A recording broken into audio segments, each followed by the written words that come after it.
In any case, scales will be experimented with, and communities will define themselves variously. This will cause a lack of uniformity between various communities, even among communities which border each other as defined. It will even cause confusion and conflict, or so it can be assumed. But if the alternative is centralization and loss of democratic control, we will have to go it the hard way, which is after all the grassroots way. The question when it comes to scale and association is not whether the revolution should be worldwide versus community-wide.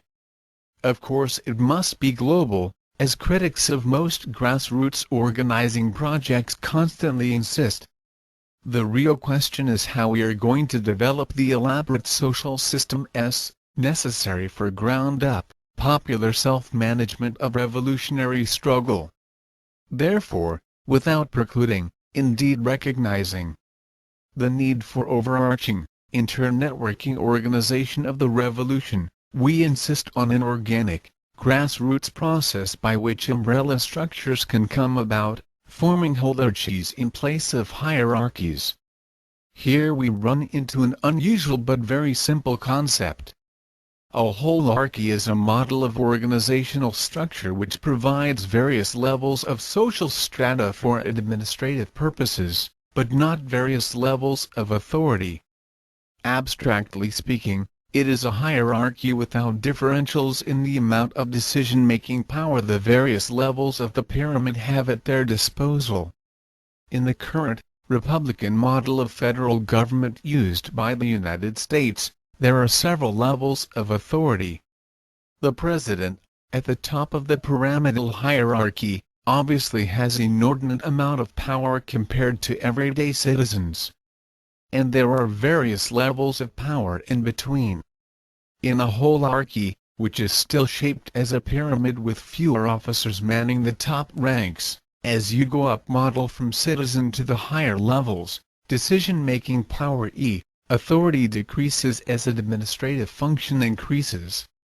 That is, those at the top are charged with merely implementing, not choosing, the desired course on any given issue. Voters at the bottom in their neighborhoods or workplaces, for instance, make the decisions, and at some levels regional, industry-wide, etc. representatives are mandated to vote again, proportionately representative of their constituents' wishes. We will see more examples of holarchical organization when we discuss the specifics of economic and political dual power. For now, the abstract concept is important to introduce a fresh way of looking at large-scale democratic action. The most obvious reason to network local dual power institutions and define our dual power communities, thus forming a second power, is so they can form community-wide institutions, the second stage of internal development, the first being the formation of alternative institutions and counter-institutions. Community-wide institutions such as an alternative economy and political forums, and programs like policing and sanitation, are an enormous step, but a vital one if our communities are to become anything more than loose amalgamations of collectives and co-ops. The dual power community must grow. It must accumulate more and more members and form more institutions to serve the expansion.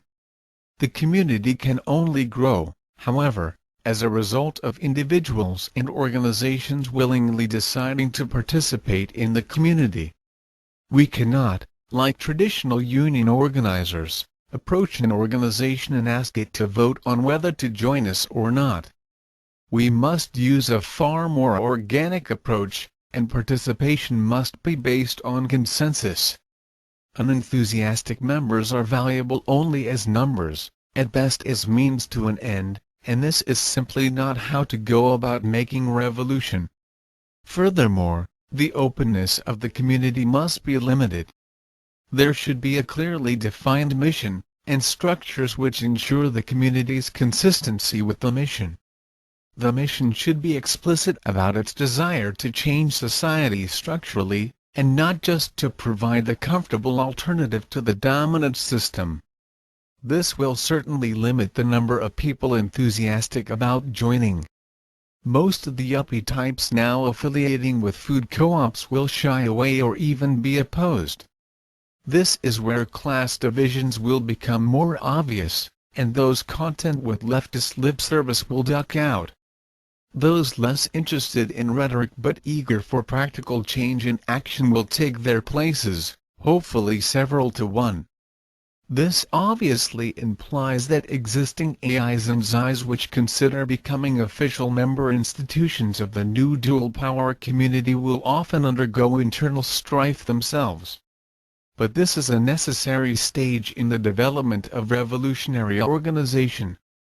Those members which would opt not to become members of the new community, or would not have their organization become part of it, are choosing either a different revolution, or no revolution at all.